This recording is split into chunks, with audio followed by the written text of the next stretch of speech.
Bom dia a todos. Vamos aqui gravar mais um vídeo. Hoje é um vídeo aqui bem importante, né? Que esse aqui eu vou passar várias dicas aí para você que está querendo construir a sua cabana, não cometer algum desses erros aqui e depois ter que pagar caro por isso, tá?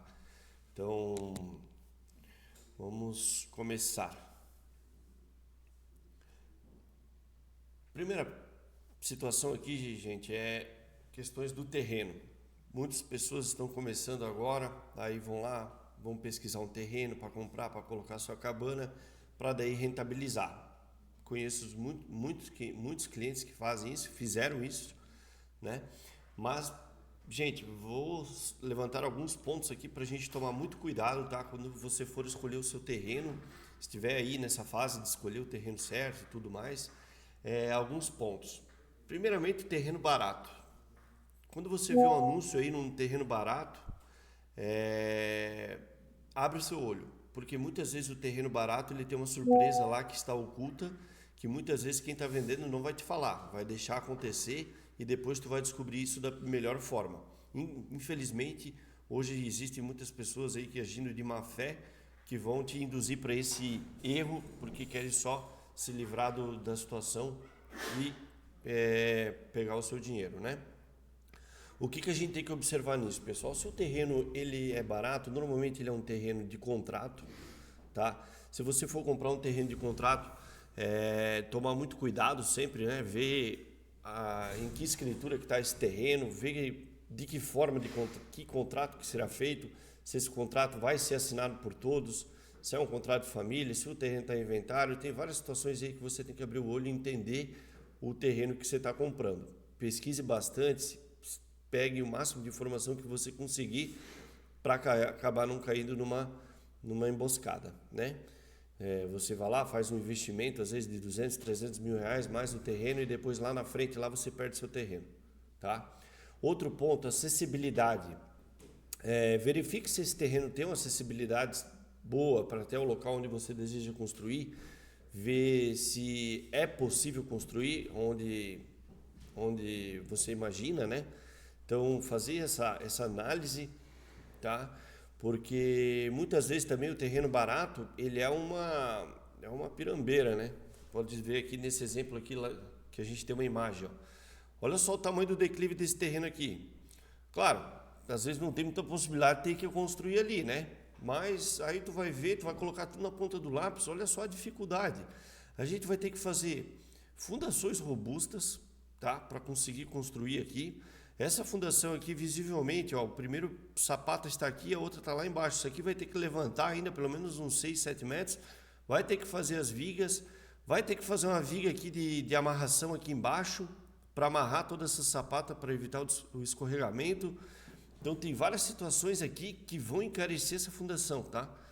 Muitas, são custos ocultos, que a gente vai lá, vai começar a fazer. Quem está lá vai executando a obra vai começar a pedir material, quando vê lá a tua conta, explodiu, né?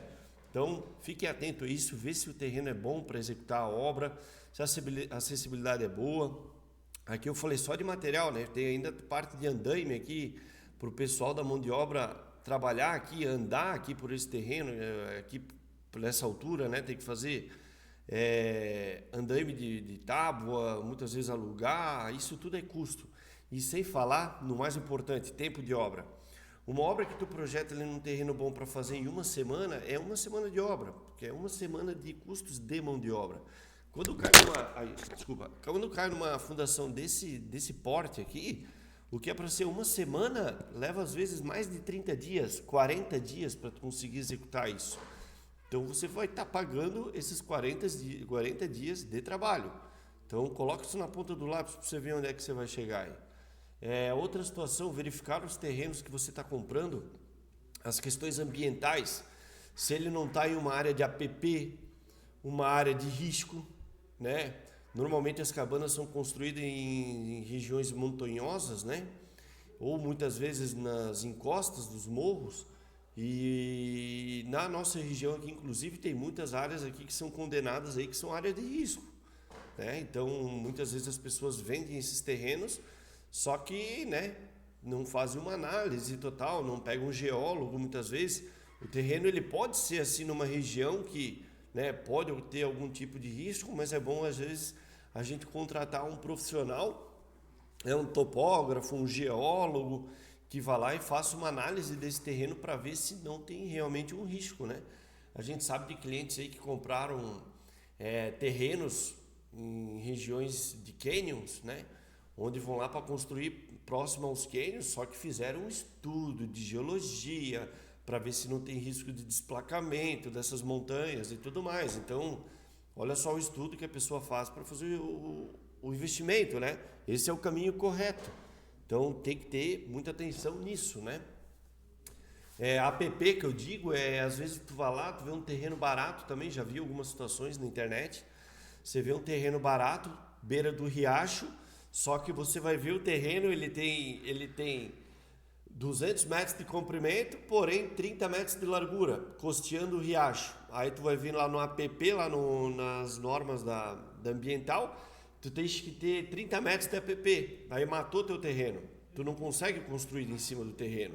E lá, muitas vezes, estão vendendo esses terrenos e não vão te falar isso, né? Então, é totalmente inviável tu construir esse. Pegar um terreno de 200 metros por 30 de largura, ao lado de um riacho, onde a APP pede 30 metros mínimo de afastamento do leito do rio para construir. Ou seja, tu não consegue construir nesse terreno. Então, fique atento com isso também, tá? E outra situação é avaliar a acessibilidade, né? Senão você vai ter que entrar com terraplanagem para fazer o acesso até lá. E muitas vezes também fazer obras de contenção. Porque imagina se eu não fosse construir aqui, eu fosse construir lá embaixo. Lá embaixo. Só que aqui é tudo pedra solta aqui, por exemplo. Muitas vezes tu vai ter que fazer um muro de contenção no meio do caminho para que se soltar uma daquelas pedras do morro lá, ela não vir rolando e pegar e bater na sua cabana, bater na fundação da sua cabana e acabar trazendo problema na estrutura. Então, fiquem atentos a todos esses detalhes. Pode ver que eu dei algumas dicas aqui muito importantes, só referente ao terreno, tá?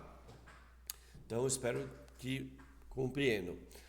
Outra situação, às vezes, quando a gente vai focar em construção para locação de temporada, já tive casos de pessoas falarem, nossa, achei muito, muito alto assim, o investimento, eu vou fazer aqui com uma alvenaria normal, convencional.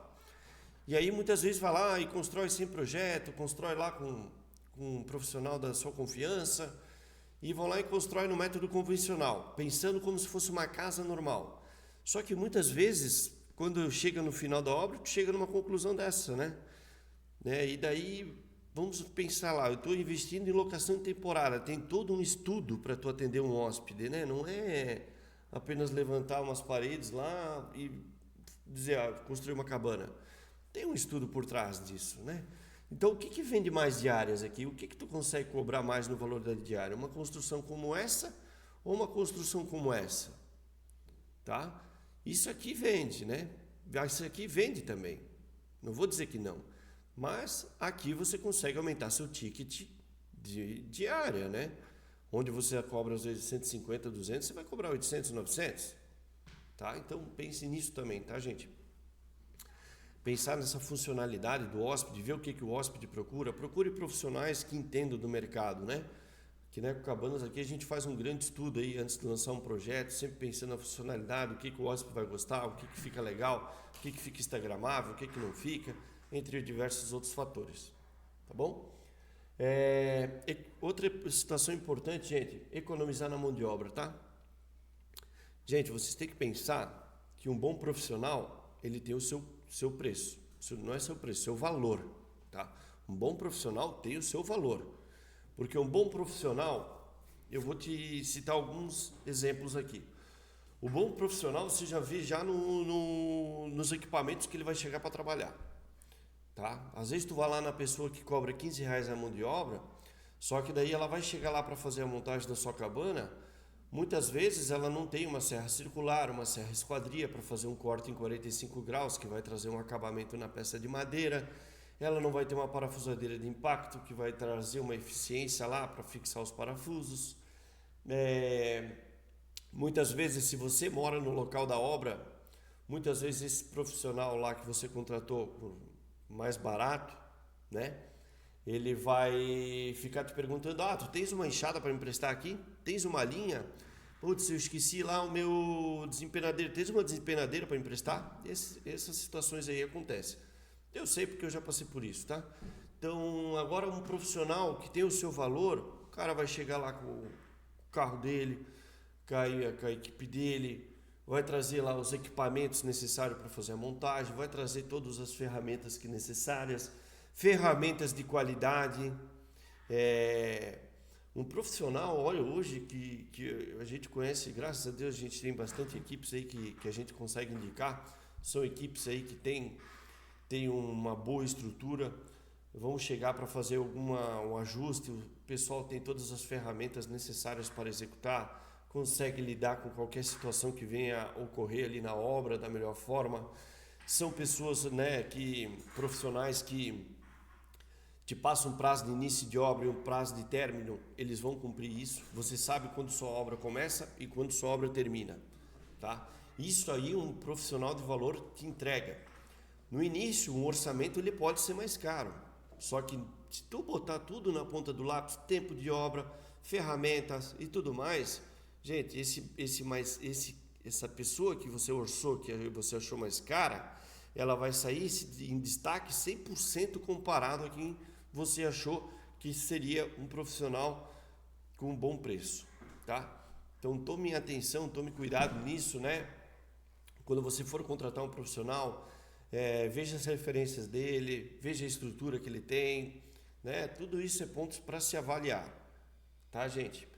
Então é mais uma dica que eu dou.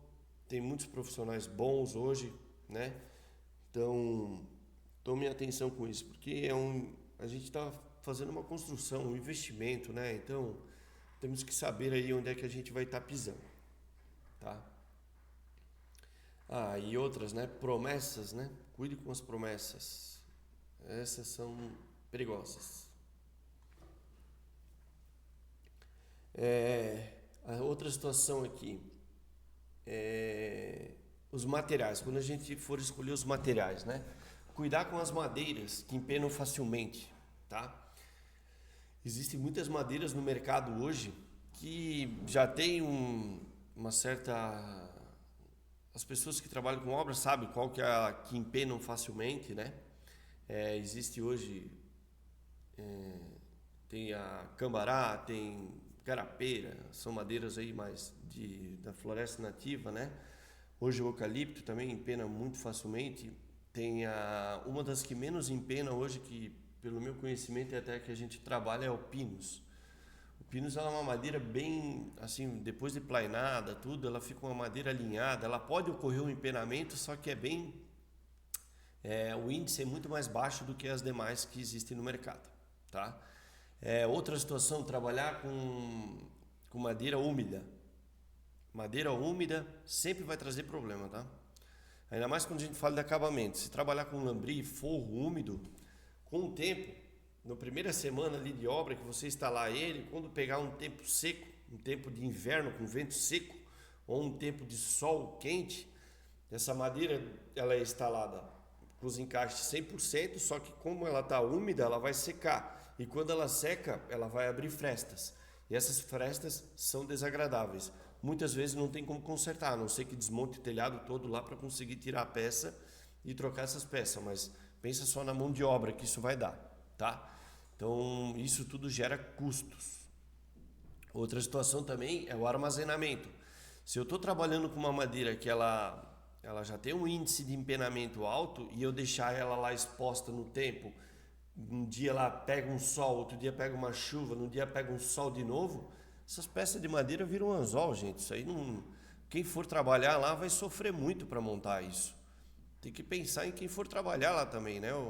O pessoal lá, eu sei de pessoas que já sofreram muito para trabalhar com certas madeiras, para desempenar, puxa catraca e descatraqueia e não encaixa, vai lá, catraca de novo, tá doido? Isso aí gera uma mão de obra gigantesca, né? Tudo gera custo, tempo de obra, várias situações. Então, sempre tentar trabalhar com a madeira com teor de umidade baixo e armazenar ela de forma correta, tá? Então, trabalhando nesse formato aí, você vai ver que você vai se incomodar muito menos. E outra, instalou as madeiras ali que vão ficar expostas, telhado, forro, principalmente no forro. Quando você for trabalhar com forro, por mais que tu compre um forro seco, se você instalar ele e deixar lá ele aberto lá e pegar chuva, pegar orvalho e não passar pelo menos uma lona por cima desse forro, no outro dia quando der um sol ou um vento de inverno seco, ele vai trabalhar também, ele vai retrair e vai abrir frestas, tá? Então tome cuidado quando você for trabalhar com acabamentos em épocas de chuva ou em épocas ali que tem muito orvalho, né? Sempre cubra esses acabamentos, né? Cubra essa cobertura, esse forro, principalmente o forro, que é um material mais fino, cubra ele para ele não pegar esse orvalho, não molhar e não te trazer problemas aí que vai te incomodar, ainda mais porque tem pessoas que são mais metódicas e gostam das coisas muito bem alinhadas ao extremo, vai incomodar, tá? Outra situação, utilizar estruturas que dependem mais de uma mão de obra especializada. Desculpa. Quando a gente trabalha eu vou dar um exemplo de um kit ecocabanas. Você trabalhando com um kit ecocabanas, você vai trabalhar com um profissional. Um profissional aí, um carpinteiro ou um pedreiro, que ele tem um conhecimento de concreto e tem o conhecimento de madeira. Madeira até não precisa ter tanto, porque toda a parte de carpintaria a gente entrega pronta, né? Mas um único profissional consegue montar o nosso kit tranquilamente, ou seja carpinteiro ou pedreiro. Temos relato até de nossos clientes aí que já montaram com sozinhos, porque tem um básico conhecimento de obra, os caras conseguem montar alguns modelos nossos tranquilamente. Agora, quando você trabalha com uma estrutura, com um projeto, que ele tem alvenaria, ele tem madeira, ele tem metal, você tem que trabalhar com 3 profissionais separados. Pelo menos para fazer a parte civil, que é a alvenaria. Fazer alvenaria não é assim, não é só levantar bloco, não. Tem que fazer levantar o bloco, colocar no nível, colocar no prumo, fazer o chapisco, aplicar reboco, saber aplicar esse reboco, lixar o reboco. Tem várias situações aí que a gente tem que ter atenção para fazer uma única parede de alvenaria. Não é apenas levantar tijolo, tá? Outra situação é a questão de madeira, né? Tem que fazer os cortes da madeira, tem que saber fazer o corte da madeira, ter os equipamentos necessários para fazer o corte da madeira, para fazer uns encaixes perfeitos, porque se tu não tem equipamento certo para fazer o encaixe de uma madeira, o que era para ser bonito se torna desagradável, né? Em algumas vezes. Outra situação é o metal, né? Para trabalhar com metal você tem que ter um serralheiro, né? Serralheiro, o cara tem que ter experiência na solda. A melhor solda hoje para tu fazer no metal é a solda MIG. Não é qualquer soldador que consegue fazer a solda MIG. A solda MIG é a que traz mais alta qualidade hoje na junção de peças de metal, tá? Então aí tu já está falando de um outro profissional especializado. Muitas vezes tu não consegue encaixar a agenda dessas 3 pessoas para trabalharem juntas, tá? Então cada um tem seu tempo tem seu trabalho, então você tem que tentar orientar eles da melhor forma para encaixar no cronograma para que consiga cumprir o seu prazo estabelecido para ter a obra pronta, tá bom? Então, outro ponto aí para a gente se atentar nessas situações. Outro ponto muito importante aqui, quando a gente está falando de madeira agora, utilizar o fixador errado. Eu tenho uma situação aqui, ó, que é um prego com índice de ferrugem aqui, ó, índice de oxidação. Essa oxidação aqui se chama oxidação vermelha. Ela acontece o quê? Com um fixador aplicado na madeira e que pegue chuva, pegue sol, fica exposto a intempéries, né? Principalmente aí em regiões litorâneas, né? Que tem a parte da maresia. Essa maresia vai atacar esse fixador aqui e vai, com o tempo, trazer essa oxidação vermelha. E por mais que a madeira é resistente à maresia e tudo mais, o fixador não é. E daí nesse ponto de fixação que está aqui, ó, nesse ponto de oxidação que está aqui, vai começar a trazer a oxidação vermelha e vai dar índice de apodrecimento na madeira. Aqui começa a apodrecer a madeira.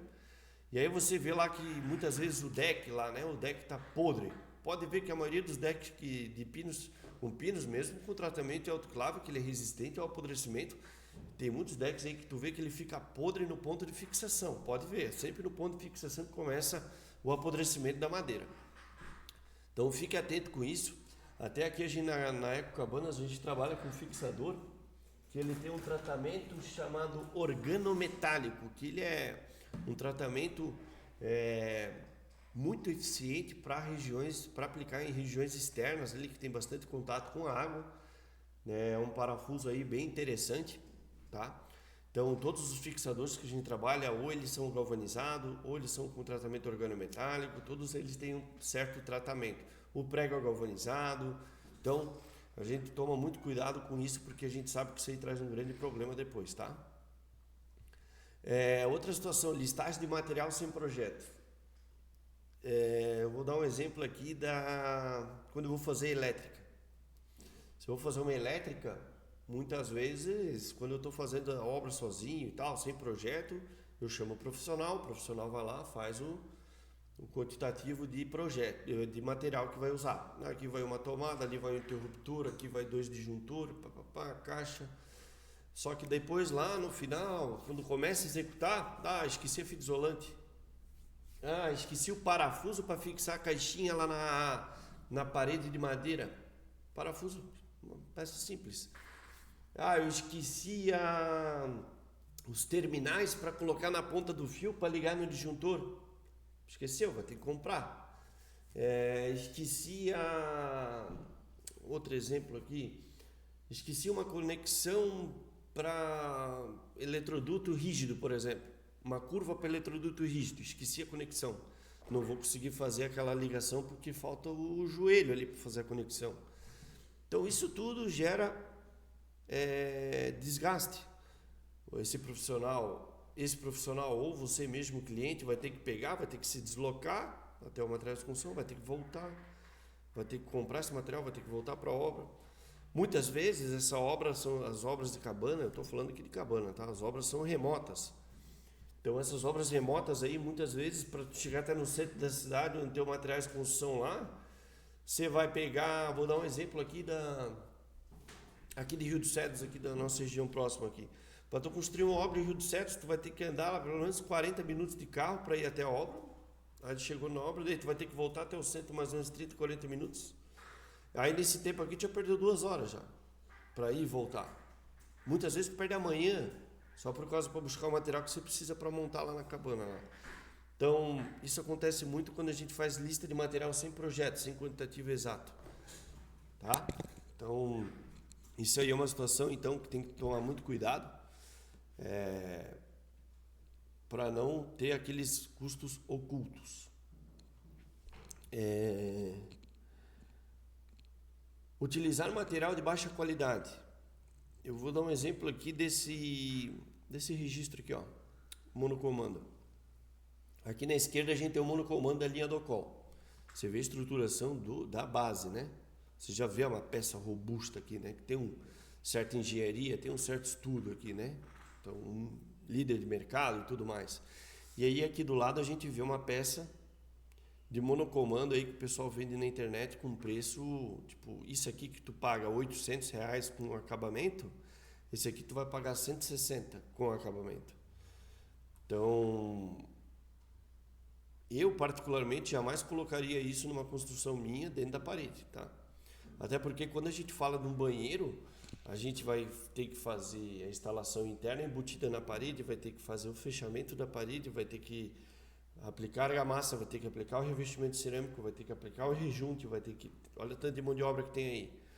Então, se der um problema, um vazamento, alguma infiltração, por eu usar um produto de má qualidade, a primeira coisa que eu vou ter que fazer é estourar a parede, né? E aí, muitas vezes, quando a gente estoura a parede, quebra o porcelanato e tal, isso pode acontecer, às vezes, em 1 ano, 2 anos, 6 meses, mas se acontece daqui a 1 ano e meio, como essas linhas de porcelanato, elas mudam constantemente. Você compra o porcelanato hoje, daqui 6, 7, 8 meses, ela já não está mais na mesma linha, já saiu de linha. Então, tu não vai achar o mesmo revestimento para colocar lá naquela região. Então, isso vai se tornar caro e muitas vezes vai te trazer um desgaste visual, porque é ruim, né? Você tem todo um banheiro bonito e uma única peça lá tu teve que quebrar lá e tu não conseguiu do mesmo modelo, você teve que instalar lá porque saiu de linha e deu infiltração na parede, quebrou lá, teve que trocar e teve que instalar isso, né? Então, pensa só que situação chata que fica, né? Então, tome cuidado ao escolher os materiais que você vai instalar na sua cabana, principalmente situações que ficam embutidas, tá? Outra situação aqui, acabamentos que desgastam rápido. Vamos voltar aqui no exemplo do revestimento. Revestimento cerâmico, ele tem uma classificação lá. Tem uma classificação, agora eu me esqueci o nome, agora como é que é. Mas tem lá a classificação 1, 2, 3, uma que é mais indicada para tráfego, outra que é mais indicada para parede, outra que é mais indicada para uso no piso. Daí, muitas vezes eu vou usar um material que é indicado para parede e vou usar no piso, onde tem alto tráfego de pessoas, ainda mais quando a gente fala de hospedagem, né? Hospedagem tem arrasta cadeira, vai aqui, as pessoas entram com o pé sujo, às vezes entram com areia, porque uma coisa é você instalar isso na sua casa que você tem o seu cuidado, outra coisa é você instalar numa situação onde outras pessoas vão utilizar e muitas vezes não tem o cuidado que você tem quando a coisa é sua, né? Então, esse material, quando usado de forma incorreta, vai desgastar muito rápido. Então, e depois você vai ter que se incomodar em trocar e já vai dar aquela aparência de acabado, né? Não vai estar legal. Outra situação é aplicar o material errado em situações que não pode ser aplicada. Por exemplo, o verniz. O verniz, ele é uma situação que você, quando aplica na madeira, de início ele fica muito bonito, maravilhoso, tá? Deu aquele brilho, dá um acabamento assim sensacional. Só que se eu aplicar um verniz numa parede externa onde pega muito sol, o que acontece? Vocês já viram que quando uma madeira começa a descascar um verniz, ó, ele fica nessa aparência aqui, ó. E aí para eu fazer a manutenção dessa peça aqui, eu vou ter que pegar, vou ter que lixar tudo isso aqui, tirar todo esse material velho fora e depois eu vou ter que vir e reaplicar novamente. E daqui a um ano ele vai acontecer isso de novo. Então é infinito essa manutenção aqui, né? Eu vou ter que sempre fazer essa mão de obra toda de lixar, aplicar, lixar, aplicar. Aqui também, ó, outra situação. Usei um material errado aqui.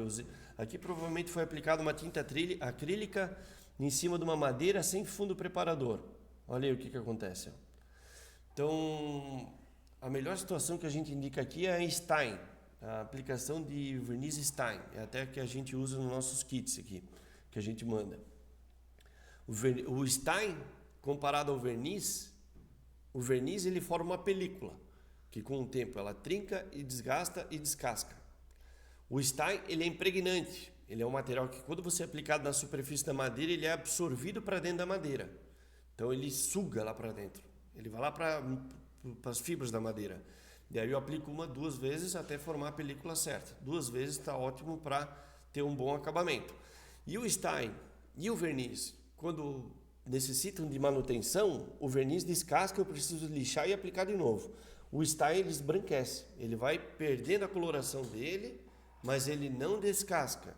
E aí para eu fazer a manutenção dele novamente, basta eu aplicar ele por cima do outro material novamente, que já está bom, ele vai ficar como novo. Não preciso lixar a madeira para aplicar de novo, a não ser que eu queira mudar a coloração, que eu vou trocar uma embuia por uma cor natural, ou um nogueira por uma cor natural. Aí eu preciso lixar o Stein para aplicar outra tonalidade. Mas se eu for aplicar a mesma, basta aplicar em cima novamente, tá? Então, são alguns itens aqui que eu comentei para alertar, tá bom? E outra situação é as compras pingadas. Quando a gente vai fazer uma obra e comprar... hoje eu vou comprar a telha. Aí tu paga o frete da telha. Hoje eu vou comprar lá a madeira. Paga o frete da madeira. Hoje eu vou comprar a parte das esquadrias. Normalmente aí marcenaria não faz entrega de esquadrias. Tu tem que ir lá retirar ela. Então tu vai ter que pagar um freteiro para ir lá retirar. E aí muitas vezes para pagar um freteiro para ir em qualquer lugar que seja, é 200, 300 reais. Outra situação é quando falta o material também, né? Falta uma madeira. Vamos falar de peça de madeira. Eu vou ter que construir lá. E aí eu fiz a minha listagem ali mais ou menos, sem projeto e tal, e cortei um cargo de 6 metros errado. Um cargo de 6 metros eu não consigo levar numa picape pequena aí, convencional, uma Saveiro, uma Montana, alguma coisa. Eu vou ter que pedir para a madeireira levar no caminhãozinho dela. E normalmente eles cobram, né? E uma quilometragem, sempre a área rural, 25, 30, 40 quilômetros. E um frete desse que seja para levar um caibro que custa às vezes R$ 70, tu vai pagar 300 de frete para ir e voltar. Para um caibro, tá? Então imagina se tu cortar 3 de pé serrada em dias diferentes. E tu precisa que a obra continue. Então você bota lá 300, 600, 900 reais de frete. Então compra as pingadas, falta de quantitativo de material, tudo isso gera custo. Coloca isso aí tudo na ponta do lápis aí, para você ver o que os custos ocultos que a gente só enxerga quando a gente está no meio do furacão, tá bom? Então pense bem, né? A gente hoje trabalha com uma metodologia aí que a gente entrega isso tudo completo em um único frete, materiais de qualidade. Então você vai cortar todo esse caminho aí que eu apresentei agora há pouco, você corta ele praticamente 99%, tá? Então eu espero que as minhas dicas aqui ajudem vocês, né, a tomarem atenção quando vocês entrarem nesse mercado, ou que seja para construir a sua casa própria, seu refúgio de final de semana, investimento em locação de temporada. Essas dicas aí são valiosíssimas. Tá ok, pessoal? Até a próxima. Muito obrigado.